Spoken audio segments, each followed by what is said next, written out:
Hello and welcome to Let's Talk About It. This is your host, Taylor, and I'm recording on my birthday. So I am officially 28 years old, and I'm really excited about today's episode because I have a very special guest. She's actually been on the podcast before.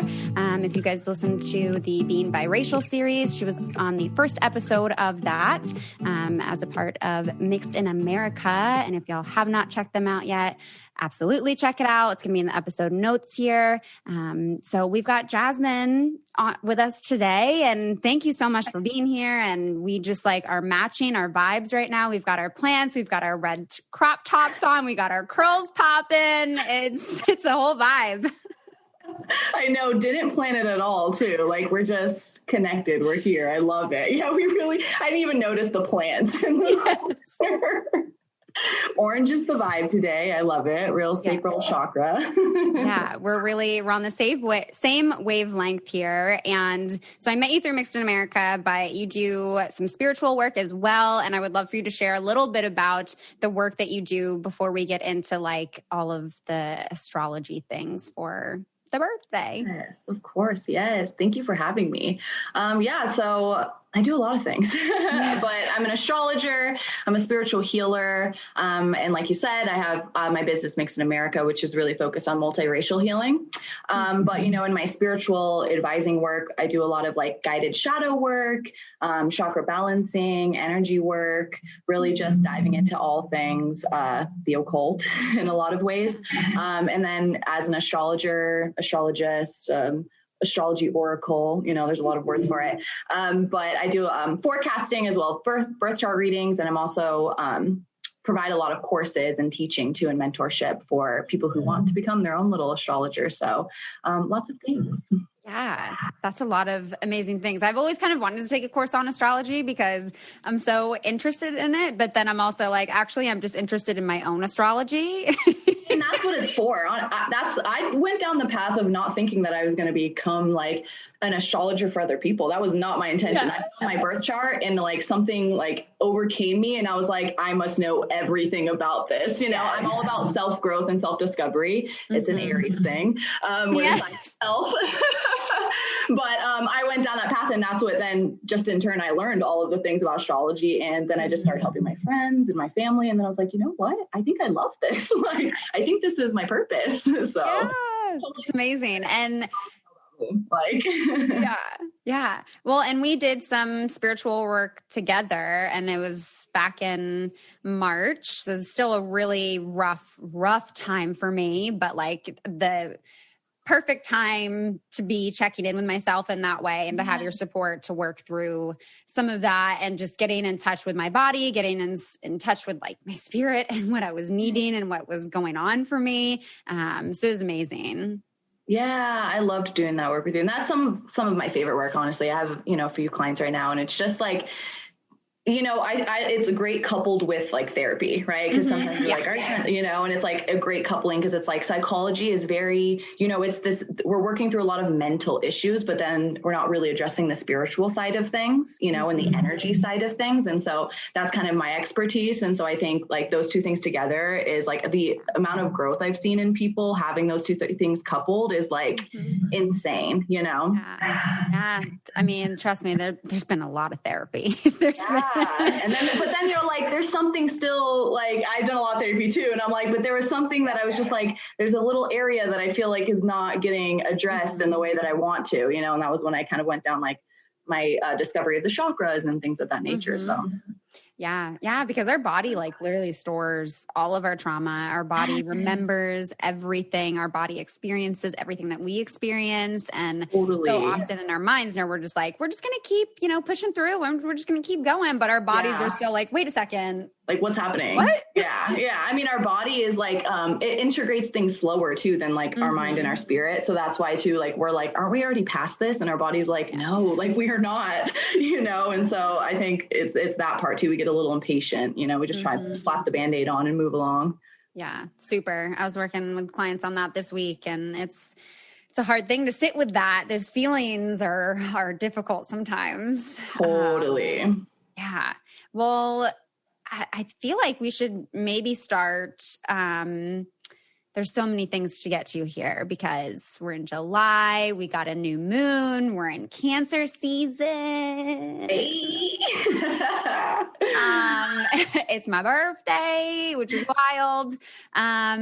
What a perfect day to do an astrology reading. I know. I really was like, absolutely.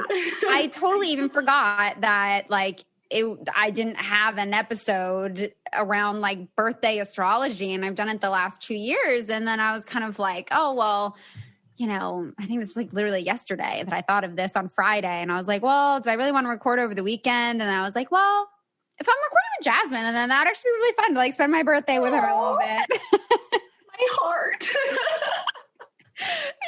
Yeah. So yeah, very fitting to do this on the actual birthday. Hell yeah. Which I was thinking a lot about today, actually. And I think maybe last year this came up for me too. Like we celebrate like our birthday, but I'm like, I can't imagine like for our moms. Yes. Like, oh my God. That's their birthday in a way. Dude, I say this all the time. It's so crazy. I say this to all the time. Like when it's my birthday, I always say happy birthday to my mom too. I'm always like, It's your birthday. Like this is the day that you gave birth. I just popped in this world on this day. I didn't really do no work. Like, yeah, it's like I'm doing the work on this day. Like, it's like you had a traumatic of pushing a human being out of your vagina or coming out of your stomach. Like you had an intense experience on this day. Like, are you good? Are you triggered right now? Like, and we're just over celebrating like, I was born. And I'm like, wow, like the moms though. 100%. Well, that's kind of a perfect segue because the fact that you thought of that is a very Cancerian thing. Like, I feel like all the things I do are just so Cancer, and I'm like, I can't. 100%. I mean, your sun and your Mercury are in Cancer. You know, Cancer is a sign of the mother. So, like, to think of the mother on your birthday is like the most Cancer thing I could ever imagine. Yeah. Well, so should we start at like birth chart info stuff? Yeah, let's look at your birth chart. I have it pulled up right here. So, shall we dive in? I'm scared. Let's do it. I'm just gonna like call out the things that like really stood out to me, you know, like things that I was like, oh, you know, of course, or like, oh, really, you know, one of those things is that your rising is in Scorpio, and I always find that Scorpio rising people like y'all have this air of mystery about you sometimes where you're like, what's going on with that person over there? You know? So I found that so funny. I'm like, of course she does. She's just over here, you know, trying to mask the fact that she's actually so like outgoing and nurturing and wanting to talk to everybody. But that like Scorpio rising will really kind of make you take a little pause before you open up to people, you know? So it's kind of a nice protective shield because being a Cancer, you are quite sensitive and empathetic, you know? And I'm a crab. That's my hard shell. And then I'm like, you're you know what? Gooey on the inside. Like, 100%. So I thought that was interesting too, just being that Scorpio's a water sign, Cancer's a water sign. So you have a lot of water, you know, your water element. So water is the element of emotion, right? Like, give it all to me. And two, it makes sense that you like to be surrounded by plants as a result, you know, like earth and water are very compatible. So it's always important for people who have a lot of water in their chart to have grounding energies around them, and plants are very grounding. So it makes a lot of sense that you're a plant mama. Through and through. It's actually really wild. I haven't talked about this in an episode yet. I've kind of briefly said that like family stuff was happening, but I recently got in contact, probably I think it was in March, with my dad's mom, so my grandma, and just learning about her, we had so many things in common that like no one else on like the white side of my family and I have in common. Like she loved cats. Like she was a cat lady. And I'm like, oh, fucking cat lady. Yes. She loved plants. She had so many plants in her like apartment and in her house. And she had chickens, and like she was just so grounded in like nature and like loved that, where I was just like, oh, like that's where I get it. I love that. And she passed away like a few weeks ago, but it's like was so weird to like get in touch with that and be like, oh, that's where that like came from. And oh, that's lovely. And too, we can go down the rabbit hole because that just reminds me of like the mixed experience, of like where do these parts, and we're just on the never ending discovery and search to find like the roots of everything. So I really love that story. Yeah. All right. So I'm going to call out a couple other things in your chart. Like a couple of my favorite placements too. These are ones that like, if you know nothing about astrology and you want to know something, like these are the most important points I feel like, in my opinion, to know. One of them is Jupiter. So Jupiter is the planet of luck, growth, and abundance. So what that means is wherever your Jupiter is, when you embody that sign, you experience luck, growth, and abundance with ease. And also whatever house it's in, you experience luck, growth, and abundance within that area of life. So I always like to call it out because it's something so important for us to know, right? Like, what do I need to do to grow? What do I need to do to experience abundance? And so your Jupiter is in Libra. So Libra is an air sign, and it's the sign of union and partnerships, right? So it's really important for you to be in community. It's really important for you to be connecting with other people. It's really important for you to be, having these kind of joint ventures with others as well. So just working in groups and working with others is something that will create a lot of abundance in your life. So I always like to call it Jupiter because I'm like, you got to know how you can create that abundance, okay? How can you expand in life? So you also grow a lot with other people too. So that's something to keep in mind of like a lot of your growth will be within partnerships. And partnerships means like of all kinds, romance, friendships, coworkers, business partners, just partnerships of all kinds. Yeah. I haven't talked a lot about it, but I have a house now. Wild. So exciting.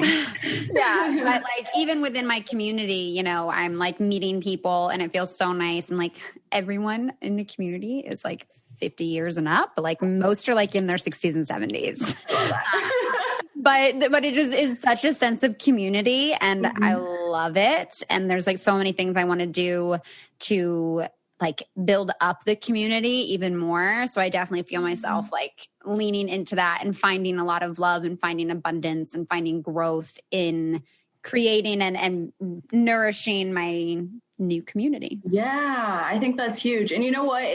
I think it's something that might have not always been easy for you too, looking at your chart, just having that Scorpio rising. It's a pretty private sign. So you kind of want to stay private. Also, having that your moon is in Aries, which is the opposite of Libra. It's very self-oriented. It's like, I can do it myself, and that's that. So to have Libra, this kind of contradicting, energy in Jupiter is like... I would contradict myself? What? No.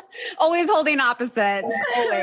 Always. The duality is forever. So yeah, anytime you have like your Jupiter is kind of in this like opposing sign to some of your other signs, it means that it's part of your life purpose to kind of get over that hurdle and like learn to kind of trust connections and trust like community and being able to, lean on somebody and allow that to create abundance for you. So it's an interesting dichotomy within your chart. Yeah. Some internal conflict going on there.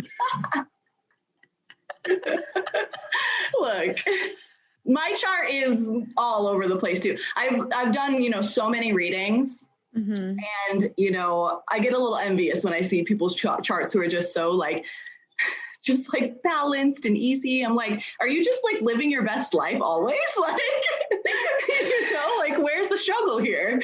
Yeah. I'm bipolar, like with all of my things, they're all over the place. Like, yeah, no, definitely the duality piece. And I mean, like I've had the readings before too, but I feel like every year, like it hits in different ways too. Totally. Yeah. And it's a good reminder of these things of kind of what the fuck I'm doing. Yeah, no, 100%. I mean, to study your chart is a never ending journey. Like I'm always finding new things within my chart because as humans, we are infinite. So like, it wouldn't make sense that I'd be able to learn everything within my chart. Like there's an infinite amount of things to learn within my chart, an infinite amount of things to learn within astrology because it describes humanity and there's no cap on that. So I'm always learning new things.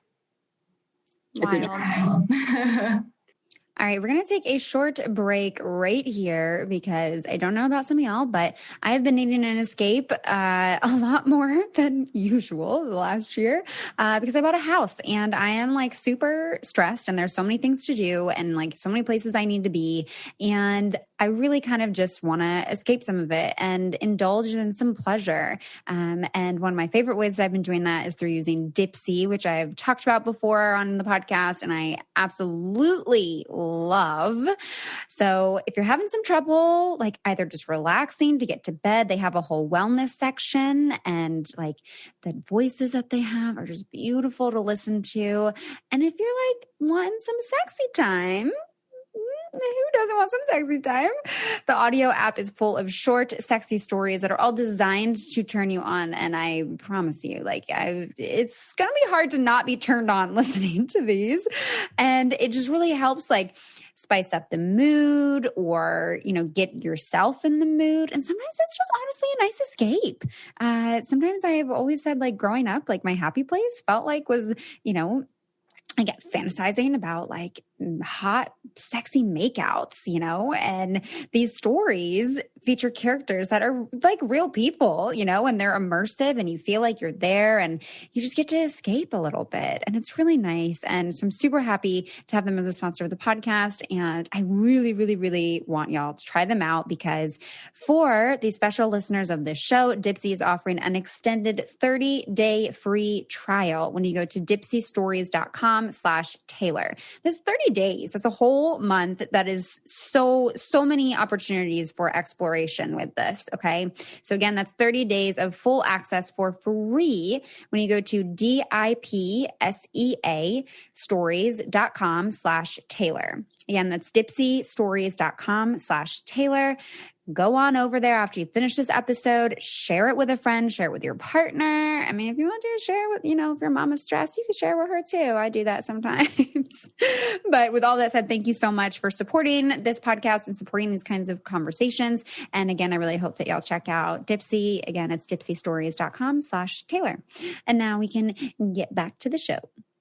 Well, unless there's other parts of the chart that you want to get to, I don't want to cut that off, but, we're like in a new moon. Yeah.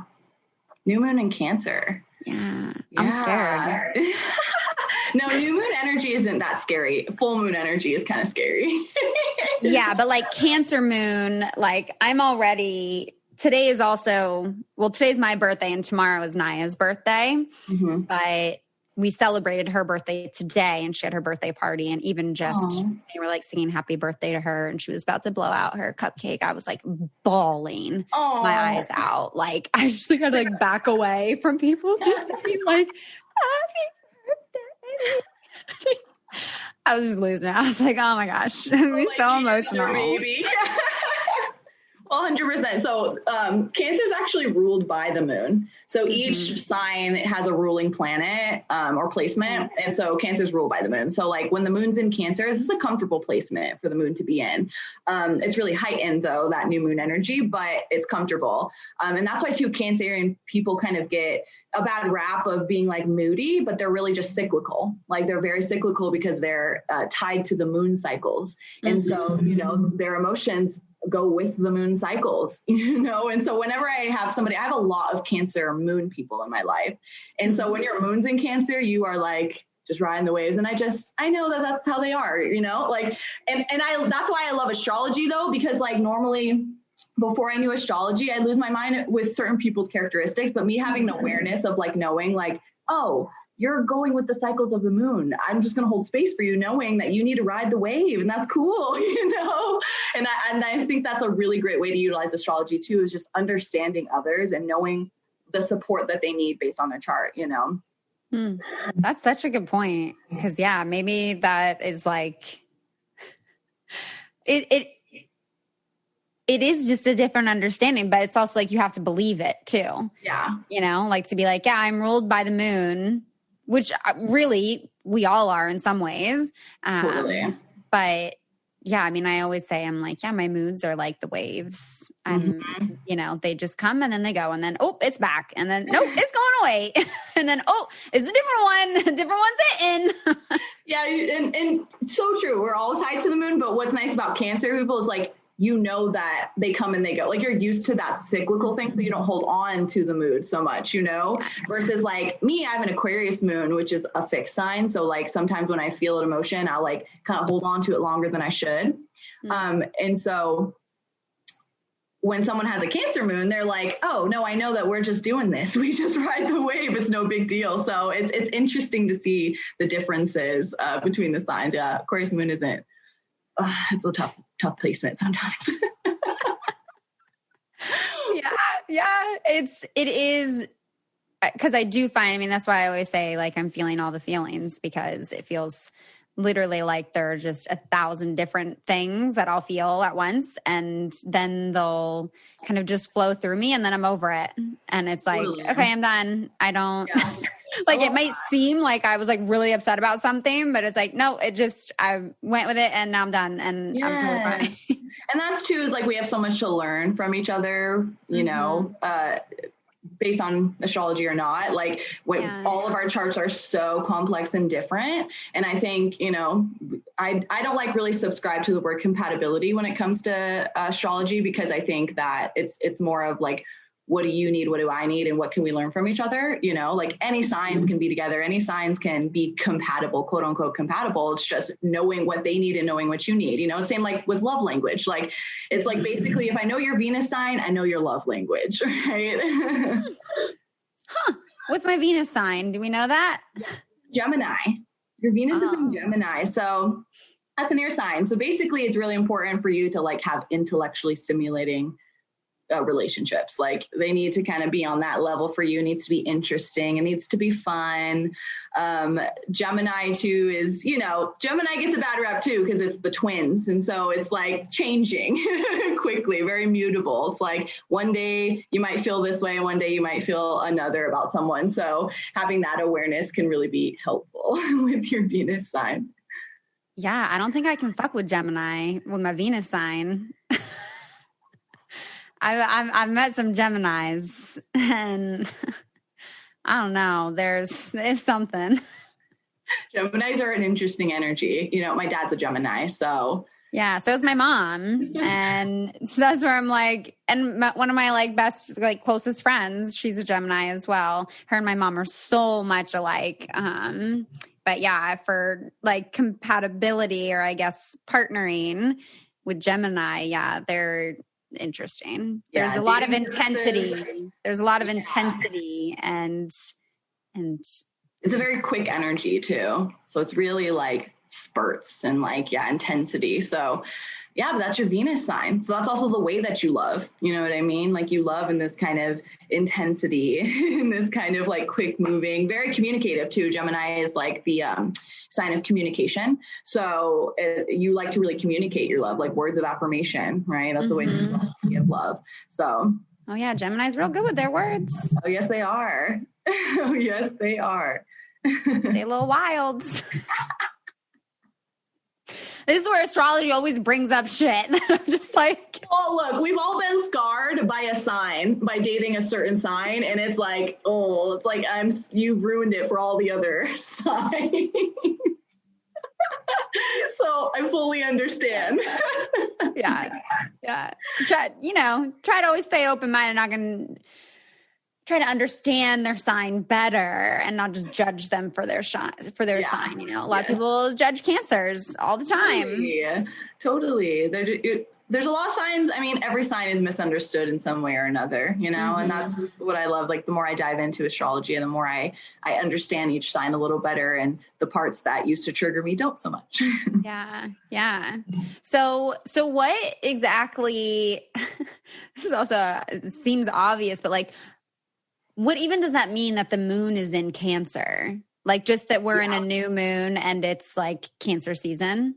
Yeah. So basically, when we're looking at like a astrology chart or forecasting, we're looking at where the planets are in relation to constellations, which are the zodiac signs. So all the zodiac signs are constellations.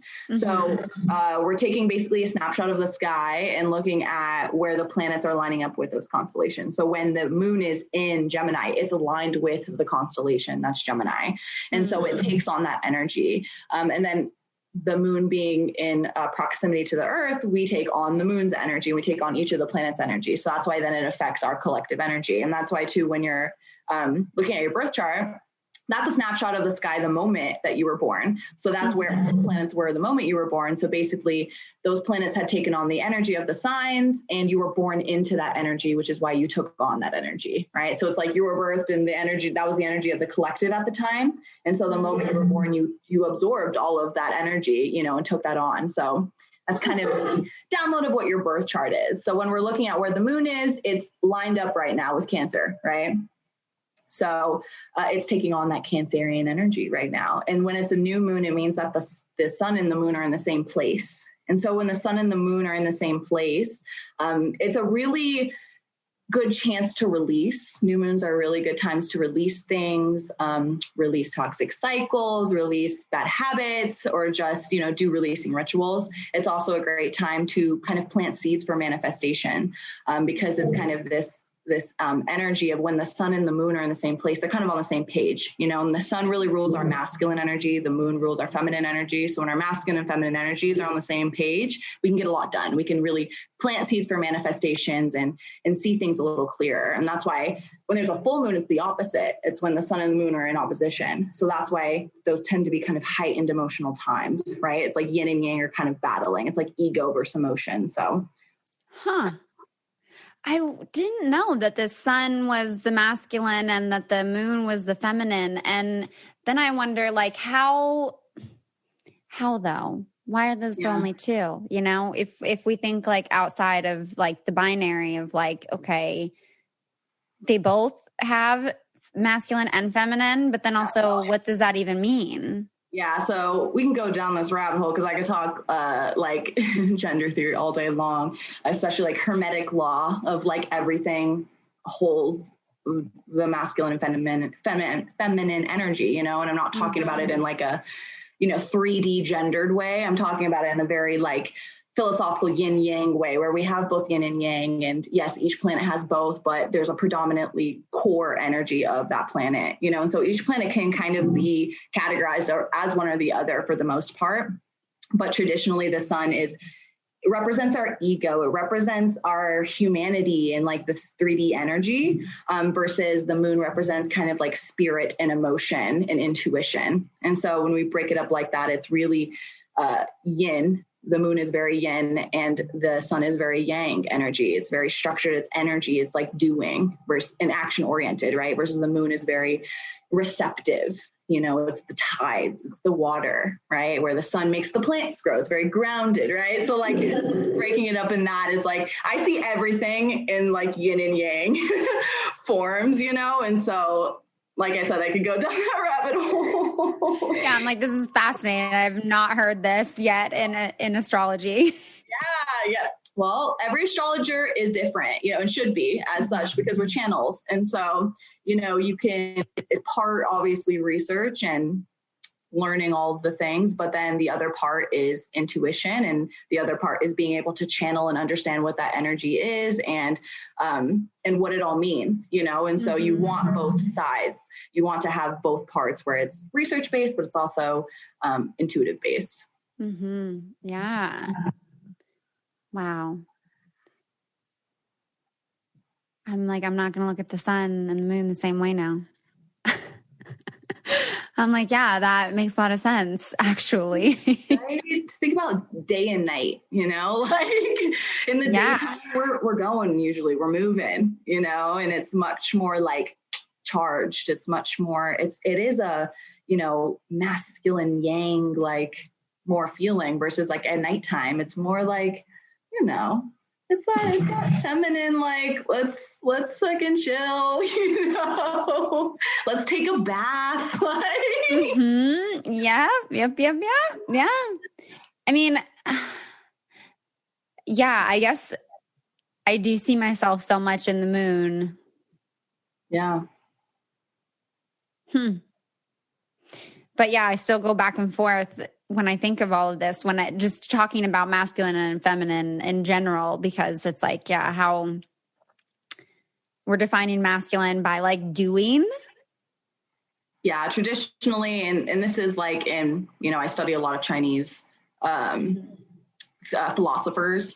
And so that's why I say it as like yin and yang, because I think the semantics of things bogs people down a lot. Yeah, it does. That's where even for me, yeah, I'm like, we have a certain connotation with certain words and it charges people up. And so like a lot of times, like, hold on. Like, let's let go of the semantics of it, but really get down to what we're like, the energy of what we're talking about, And so sometimes I'll use yin and yang because right now, especially in the like, we're really charged up when we say masculine and feminine a lot of times, but when we take it that next level, when we're going the 5D, it's nothing to do with our bodies, nothing to do with stereotypes or any of that. There's just hermetic law, there's two separate but the same, polarities within everything in life, within ourselves. And I think sometimes we're getting really bogged down with like trying to label things when it's just, it's both, it's neither, it's the word, there's no words to describe it, and I think sometimes the semantics of it all creates a little bit of, it creates division, unfortunately, It's like, we're talking about the same thing, don't let the word that I use for it, make you think that we're not talking about the same thing. Mm-hmm. Yeah. Yeah. Because even just like, I guess this is now a conversation about like the gender binary, but we can go there. Yeah. But I'm like, because even when I think about myself, I'm like, okay, yeah, gender is like a social construct that like we create, like I do believe I have both within me. But then how do it's like, I don't want to be either in some ways too, because I'm like, I'm just me. Totally. And I don't want to like feel, like shameful or whatever. If one day I look more masculine, but I'm like, have a fucking vagina, right. Or like if one day I'm like super feminine and it's like, well, I also have like a masculine side. It's just like, throw them both out the door. Like I'm just a human and I'm just 100%. Existing in like the natural way that I am. Totally. I feel like if we didn't have all of these preconceived notions about what it means to be feminine and masculine, we wouldn't be so worried about what we label it as then. If we were just allowed to be androgynous but also be able to claim whatever core energy we feel we are, then it wouldn't be so much of a problem, because then I could look very, traditionally masculine one day, but I still identify as a feminine, and that's okay because we wouldn't have that connotation anymore. So it would be okay for us to just be like fluid and androgynous, but still claim whatever gender we feel most called to, And so I think we're like shedding a lot of layers to get to that, where it's like, once we get rid of all of the stereotypes and preconceived notions, we're going to be able to claim exactly how we feel on the inside, but still on the outside, express fluidity within that, Yeah. Well, and I think in my limited knowledge, and I could be wrong here, but I do believe that a lot of Indigenous communities kind of practice that way with that kind of openness of like, however you express yourself, like that is like you are human and you have these different spirits within you. Right. And I think overall their whole way of life, like it's just beautiful, and it is, everything else came in and fucked it up, and now look where we are. But things could have looked a lot differently. But to think of the moon as like intuitive, you used another word for it. What was it? Like sensitive, emotional. Yes. Spiritual.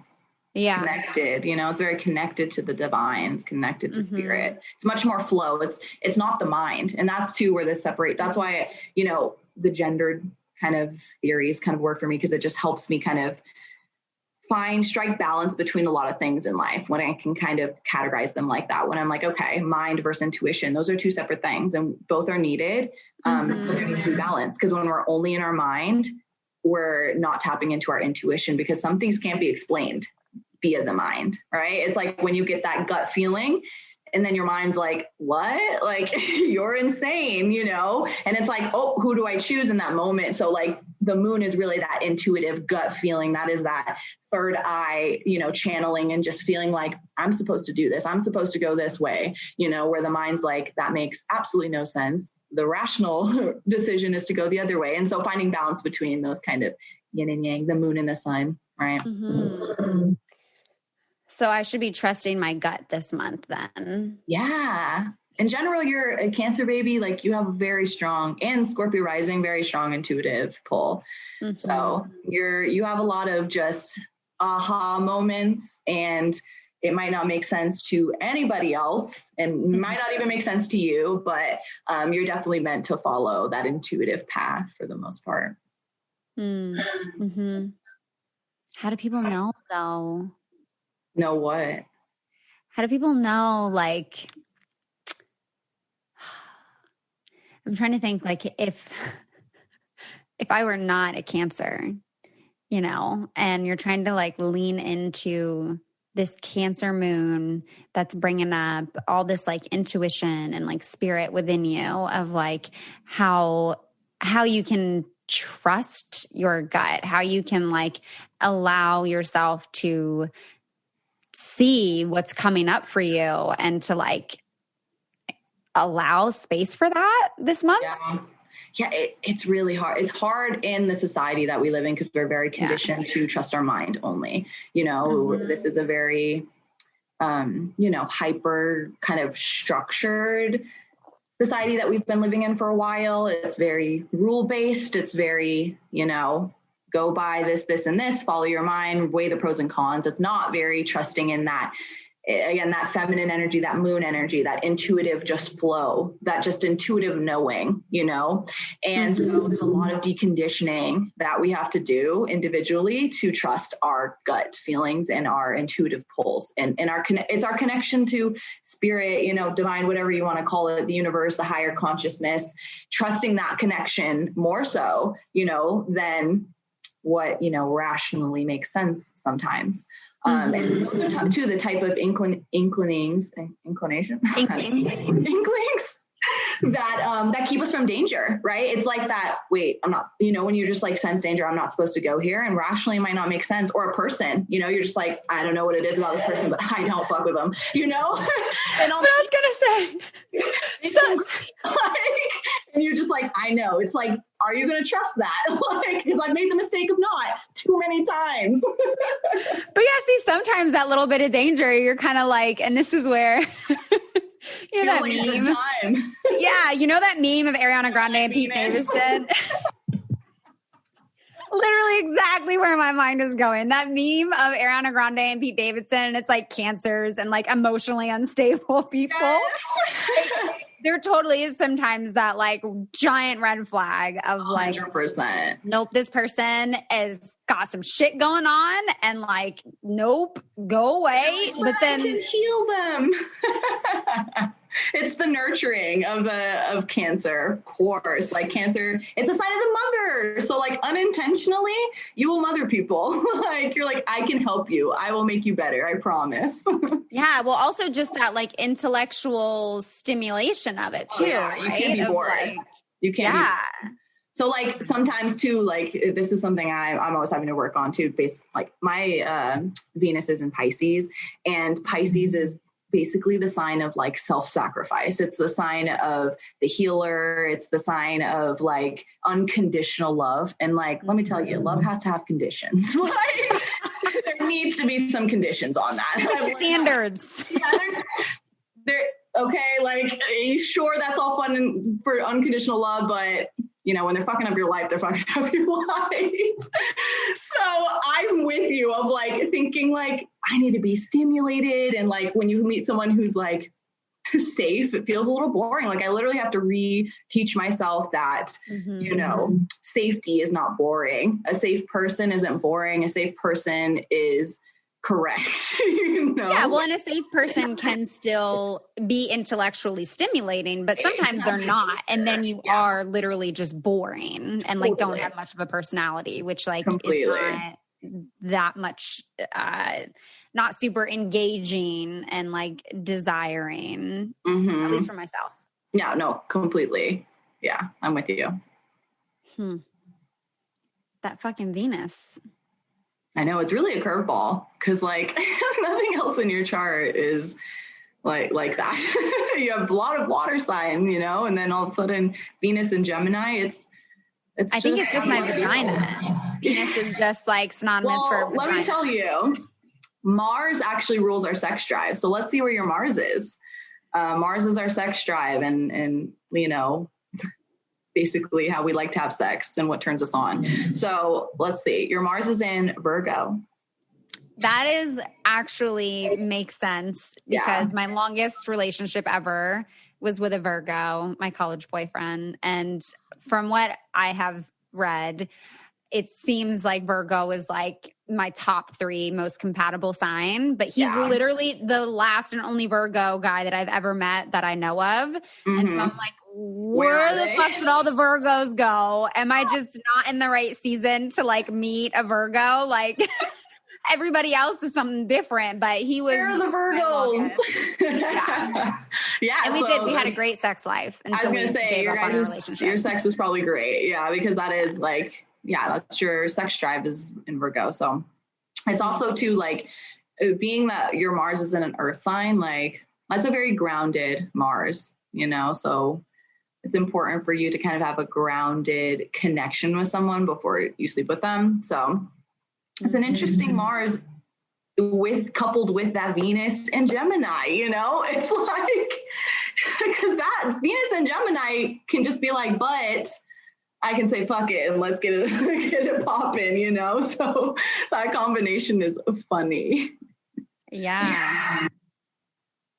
I'll let you sit with that. I was literally just going to say, that's going to sit with me today. Let you figure out how to deal with those.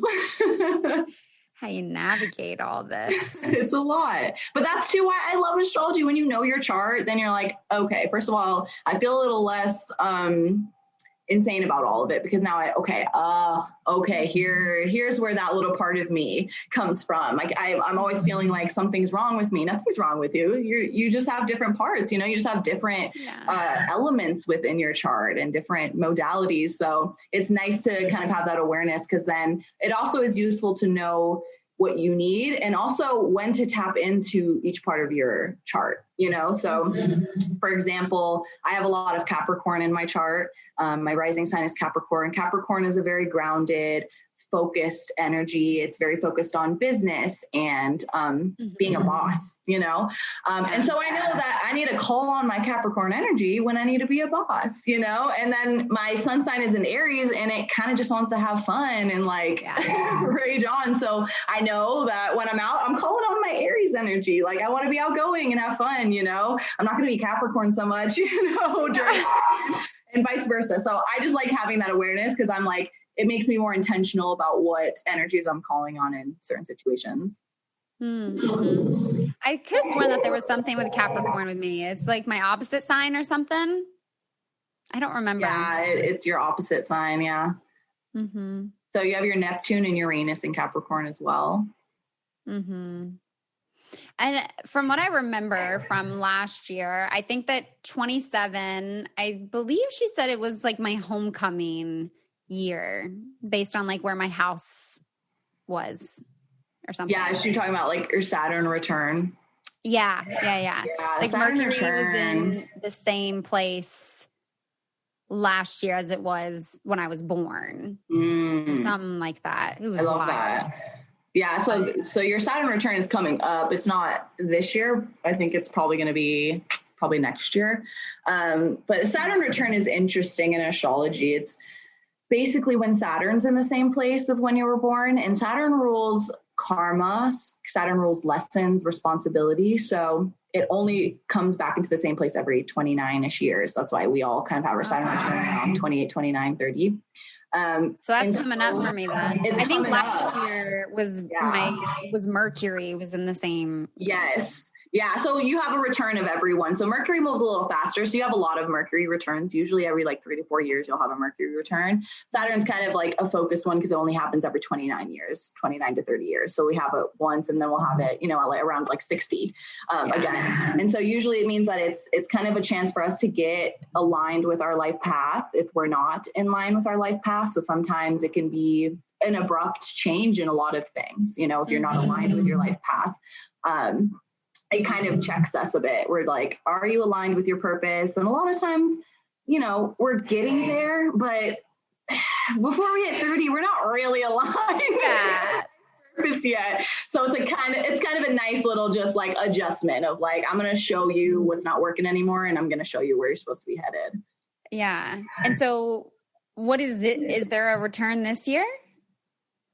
Yours will probably happen next year, if not the following year. Okay. So there's no return thing this year. No. Okay.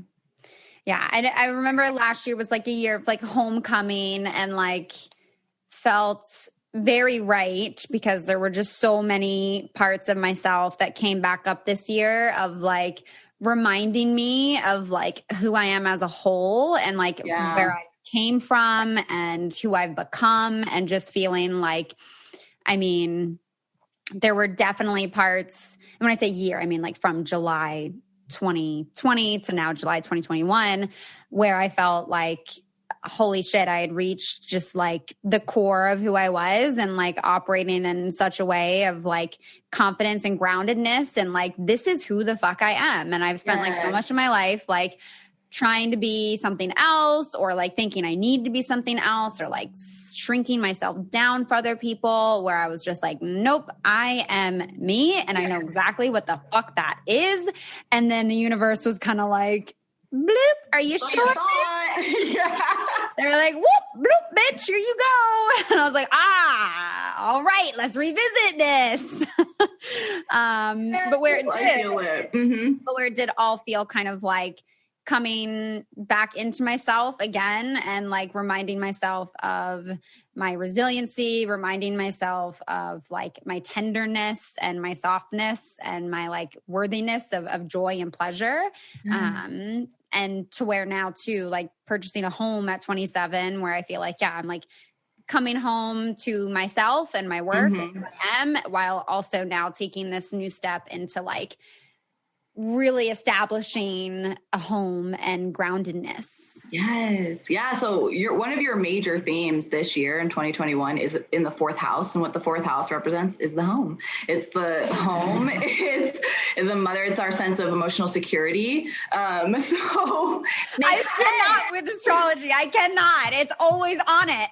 Sitting here just like internally was just like laughing at you just describe all of that and looking at the notes that I wrote down for your forecasting. I'm like, of course. Yeah. Not like, do I even need to be here? It seems like you could just pretty much say what's going on. Huh? Like, you're all in fourth house stuff for 2021. So it's literally the house of the home. Yeah. Too, right. It is that emotional security, finding things that make you feel emotionally secure. What does home mean for you? What does safety mean for you? Like that's a major theme for you this year. So you're locked in and you're aligned with it. Very aligned with it. This house is a ginormous project. I feel like I'll probably be working on it for a whole damn year. So, but that emotional security piece, feeling grounded. And I think home has a lot to do with that for me. Like, setting up my garden and like getting things, getting Lily situated, getting Fosters in there, getting the plants all situated, like that, and developing the community a bit more there. Like that will just feel very much like creating a home and having that like emotional security and safety. Yeah, your own space. That's so important too. I mean, it's important for everybody, but especially for a Cancer. The Cancer is ruled by the fourth house. So you need a home. You need a safe space to recharge. That's something that's really important for you. I need a nice shell to live in. Yeah, you do. Where is my shell? My shell about to have some cameras all around on the outside, so I can be looking out. Who trying to come over here? And there's the Scorpio rising. I think probably last year too. I was just very like my Scorpio maybe was coming out a bit more. Yeah. I don't know. What a year. What a year. You got any traumas to forecast for me here? Just oh my goodness. I'll never forecast a trauma ever. What do I got to prepare myself for this year? Like, I'll tell you some longer term things that you got going on that it might be helpful. Some long-term transits. So right now you have Uranus in your 7th house since 2020 and until 2027. Right. And Uranus is the planet of sudden changes and like going against the norm in a lot of ways. And that being in your 7th house is the house of relationships of all kinds. So going like sudden changes or also just like being untraditional in that matter too is something that you'll probably experience a lot within this 7-year block of just figuring out exactly what it means to connect with others, you know, and like I said, relationships means all kinds, right? Romantic, friendship, you know, partnerships in general. But having Uranus there is like kind of this energy of like, I'm rebelling. I want to find unique ways to connect with others. So that's one of your long-term. Sounds about right. So have fun with that. It seems you still got some years to go. A lot of years. Yeah. So you're just going to be shaking it up, you know? I'm interested to see how that plays out for you. But another one of your longer term transits is that your Pluto is in your 3rd house right now. Pluto's in your 3rd house.